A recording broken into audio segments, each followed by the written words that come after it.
Bienvenue sur Boîte Magique. Dans cette seconde partie consacrée aux espèces invasives, nous allons découvrir 10 autres envahisseurs qui sèment la pagaille dans divers écosystèmes des États-Unis. Pour rappel, une espèce est dite invasive lorsqu'elle est introduite dans une zone où elle n'est pas native et qu'elle y provoque des dégâts écologiques, économiques ou sanitaires.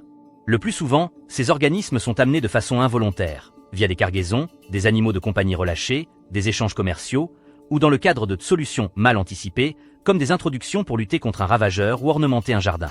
Résultat, certaines se reproduisent sans contrôle et entrent en compétition avec la faune et la flore locale, bouleversant l'équilibre écologique. Nous allons passer en revue 10 espèces particulièrement problématiques, certaines plus connues, d'autres moins célèbres, mais toutes ayant un impact majeur sur l'environnement. Des fourmis agressives, un poisson qui peut respirer hors de l'eau, un coléoptère destructeur d'arbres ou encore une rascasse venimeuse qui fait des ravages sur les récifs coralliens. Autant de témoignages des erreurs humaines et de la capacité de la nature à se montrer redoutable quand on la place dans des situations inappropriées. Installez-vous confortablement. Nous reprenons notre exploration en allant à la rencontre de ces 10 envahisseurs.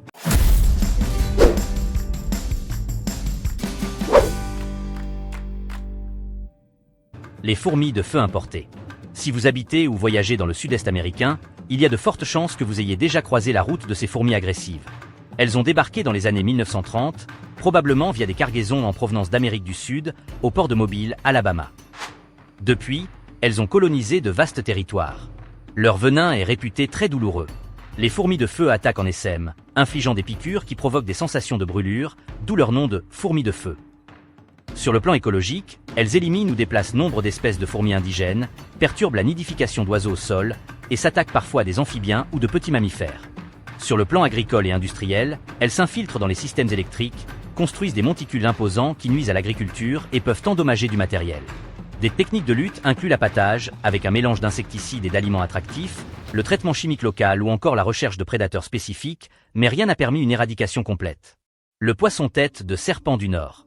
Voici un poisson carnivore qui semble tout droit sorti d'un film d'horreur aquatique. Le poisson-tête de serpent du Nord s'est fait connaître en 2002 lorsque, dans un étang du Maryland, on a découvert un spécimen capable de survivre hors de l'eau durant quelques jours et de marcher ou ramper sur le sol humide pour se déplacer vers d'autres points d'eau. Au-delà de ce talent étrange, il pose un gros problème écologique. Son appétit vorace le pousse à dévorer des poissons, des amphibiens, parfois des écrevisses ou de petits mammifères, et il n'a presque aucun prédateur naturel dans ces nouveaux milieux. Les géniteurs peuvent pondre plusieurs fois par an, produisant rapidement des populations massives.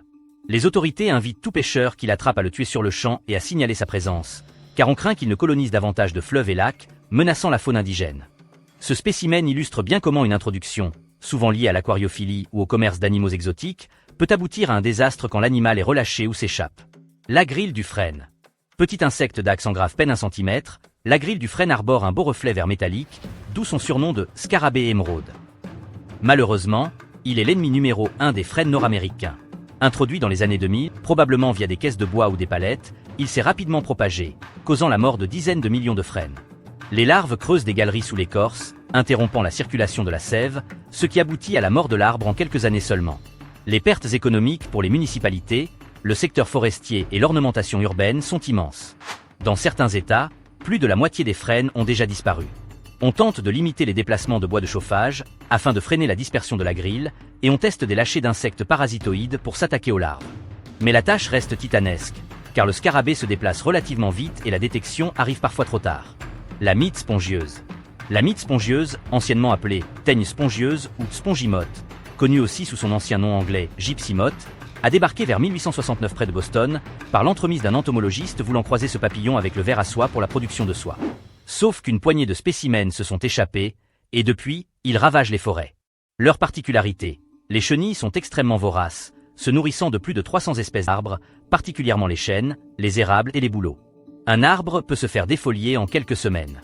Répétée durant plusieurs saisons, cette défoliation l'affaiblit et peut le faire mourir. Les conséquences incluent la déstabilisation des habitats forestiers, la baisse de la productivité sylvicole et des coûts élevés pour les municipalités et particuliers. Lutter contre ces insectes demande un suivi poussé, pièges à phéromones, application sélective de bactéries, Bacillus thuringiensis, surveillance des populations. Mais la mite spongieuse avance inexorablement et les éruptions de chenilles peuvent être impressionnantes, jusqu'à 1000 chenilles par arbre dans les périodes de pic. Le sanglier sauvage. On l'appelle souvent cochon sauvage ou cochon féroce aux États-Unis. Il résulte d'un mélange entre des cochons domestiques redevenus sauvages et des sangliers exotiques importés pour la chasse. Ces animaux montrent une forte capacité d'adaptation, se nourrissent de tout, racines, petits animaux, œufs d'oiseaux, etc., et se reproduisent très rapidement. Dans les États comme la Louisiane, on estime à plus d'un demi-million le nombre de sangliers sauvages, causant des dégâts énormes les champs, les zones humides et parfois même aux abords des banlieues. Outre l'aspect écologique, ils bouleversent l'équilibre de la flore et de la faune, ils peuvent s'avérer dangereux pour l'homme. Les collisions routières avec des sangliers se multiplient, et certaines agressions directes surviennent lorsqu'un individu se retrouve acculé. Des campagnes de chasse se mettent en place pour limiter leur expansion, mais ils sont si rusés et prolifiques que leur population continue de croître dans beaucoup de secteurs. Le moineau domestique. Dans cette seconde partie, on retrouve encore un oiseau associé à une introduction humaine mal contrôlée. Le moineau domestique, familier en Europe, n'existait pas en Amérique jusqu'à ce qu'on l'introduise, vers 1851 à Brooklyn, pour lutter contre certains insectes nuisibles. Très vite, son adaptabilité lui a permis de coloniser les villes, les campagnes, s'installant dans les toits, les nids d'autres espèces, etc. Son agressivité n'est plus à prouver. Il détruit les œufs et les jeunes d'oiseaux natifs, comme la citelle, la mésange ou les hirondelles, pour récupérer leur cavité de nidification. Il se nourrit d'un large éventail de ressources, graines, miettes, insectes, ce qui lui donne un avantage dans les zones urbaines ou agricoles. Résultat, la plupart des efforts pour le contenir se sont heurtés à sa résilience. Les écologues estiment que le moineau domestique a participé au déclin de diverses espèces nord-américaines et qu'il introduit aussi, via ses fientes, des micro-organismes pathogènes. Hydria. L'hydride est une plante aquatique, initialement importée en tant que végétal ornemental dans les aquariums dans les années 1960. On la croyait utile pour oxygéner et embellir les bassins. Malheureusement, des fragments se sont retrouvés dans les canaux et rivières, et l'hydrie se met à proliférer. Un simple fragment de tige peut suffire à coloniser un nouveau plan d'eau. Elle forme des tapis denses en surface, privant de lumière la flore subaquatique. Elle pompe l'oxygène, favorise l'eutrophisation et la mort de poissons. Les zones de pêche ou de loisirs nautiques deviennent impraticables. Pour s'en débarrasser, on pratique des dragages, on retire la plante mécaniquement, ou on lâche la carpe amour pour qu'elle en mange. Mais ce remède peut être pire, si la carpe amour se mue elle-même en espèce invasive. La punaise marbrée. Découverte dès 1990 en Pennsylvanie, la punaise marbrée est vite devenue l'ennemi des agriculteurs. Elle se nourrit d'un large éventail de fruits, pommes, pêches, poires, de légumes, haricots, tomates et de cultures comme le maïs. Ces piqûres laissent des taches et rendent parfois les produits invendables. Autre souci, à la saison froide, elle infiltre les maisons pour hiverner, parfois par dizaines. Lorsqu'on la dérange ou qu'on l'écrase, elle émet une odeur répugnante, d'où son surnom de punaise puante. La lutte n'est pas simple. Les insecticides classiques peuvent nuire aux pollinisateurs, et les pièges à phéromones attirent l'insecte, mais peuvent aussi renforcer la présence locale. Des chercheurs étudient une guêpe parasitoïde, comme moyen de contrôle biologique, mais il faudra veiller à ne pas créer une nouvelle menace involontaire. La rascasse volante. Derrière sa beauté, avec ses nageoires épineuses rayées, la rascasse volante cache un tempérament de superprédateur. En Atlantique, elle n'a aucun prédateur naturel, et se nourrit de nombreux poissons, proies, juvéniles de mérous, de vivaneaux, etc., ainsi que de crevettes et crabes. L'impact sur les récifs coralliens est extrophique. Elle déséquilibre tout l'écosystème, car les herbivores se font rares et les algues gagnent du terrain, menaçant les coraux. Introduite à la suite d'accidents d'aquarium ou de lâchers volontaires, la rascasse volante a prospéré dans les eaux chaudes de la Floride et des Caraïbes. Des plongeurs participent à des compétitions de chasse au lion-fiche pour en retirer le plus possible, et quelques restaurants promeuvent sa chair, plutôt savoureuse, afin de motiver la pêche. Mais la rascasse se multiplie si vite et se dissimule si bien qu'il est illusoire de l'éradiquer totalement. Le longicorne asiatique.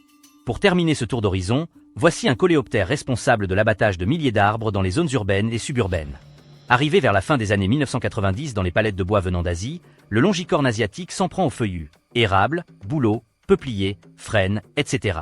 Les larves creusent des galeries profondes dans le tronc, nuisant au transport de sève et tuant l'arbre en quelques années. Contrairement à certains ravageurs qui ciblent des arbres affaiblis, le longicorne asiatique s'attaque sans distinction à des arbres sains, ce qui accélère le déclin des forêts urbaines. Les municipalités de New York, Boston et Chicago ont dû prendre des mesures drastiques. Abattage préventif d'arbres voisins, quarantaine de quartiers entiers. Le coût de cette opération et la perte d'arbres centenaires se chiffrent en millions de dollars. Les conseils pour tous les citoyens. Vérifier la présence de trous ronds dans l'écorce, de la taille d'un crayon, des coulures de sève ou de suure, et signaler toute suspicion aux autorités forestières. Conclusion. Nous venons d'explorer 10 espèces invasives supplémentaires, chacune illustrant la manière dont une introduction, volontaire ou involontaire, peut se transformer en fléau écologique. Les fourmis de feu qui déciment la faune locale, le poisson-tête de serpent qui marche pour coloniser un nouvel étang, la rascasse volante qui s'attaque aux récifs, ou encore le longicorne asiatique qui abat nos feuillus. Autant d'histoires révélant à quel point la nature est vulnérable quand on la manipule à la légère. Certaines introductions sont le fruit de la cupidité, fourrure, ornement, commerce, d'autres de l'ignorance, aquarium relâché, ballast de bateaux contaminés, d'autres encore d'erreurs de jugement. Pourtant, il est toujours bien plus compliqué de gérer la prolifération d'une espèce invasive que d'en empêcher l'entrée. C'est pourquoi les douanes, les services de faune et de la flore, ou les associations écologistes insistent tant sur la prévention, l'inspection et la sensibilisation. En somme, quand une espèce s'installe là où elle n'est pas censée être, elle peut bouleverser l'équilibre, supplanter les espèces indigènes, transmettre des maladies ou endommager l'économie, agriculture, sylviculture, pêche. Notre responsabilité, en tant que particulier, consiste à ne jamais relâcher dans la nature un animal ou une plante dont on ne veut plus, à respecter les réglementations sur le transport d'espèces ou de bois, et à signaler toute présence suspecte. Avec ces 10 nouveaux cas, nous conclurons notre série sur les invasives les plus destructrices. Au total, si on additionne l'ensemble des 20 espèces abordées entre la première et la seconde partie, on dispose d'un panorama édifiant, des lapins mignons, aux serpents géants, des coquillages microscopiques aux poissons voraces. Puissent ces histoires nous servir de leçon. La nature peut être admirablement inventrice, et les humains, parfois, trop téméraires dans leurs envies de contrôle ou de décoration. Merci d'avoir suivi cette deuxième vidéo de Boîte Magique consacrée aux espèces invasives. Nous espérons que vous en appris davantage sur l'impact de ces animaux et plantes sur les écosystèmes américains. Peut-être, à l'avenir, serez-vous plus vigilant face à l'importation d'une plante exotique ou à l'adoption d'une tortue mignonne. Car un geste anodin peut avoir des répercussions à long terme, et personne ne souhaite participer au prochain grand déséquilibre écologique. Restez à l'écoute pour d'autres sujets passionnants autour de la biodiversité, de la nature et des découvertes insolites. À très bientôt sur Boîte Magique.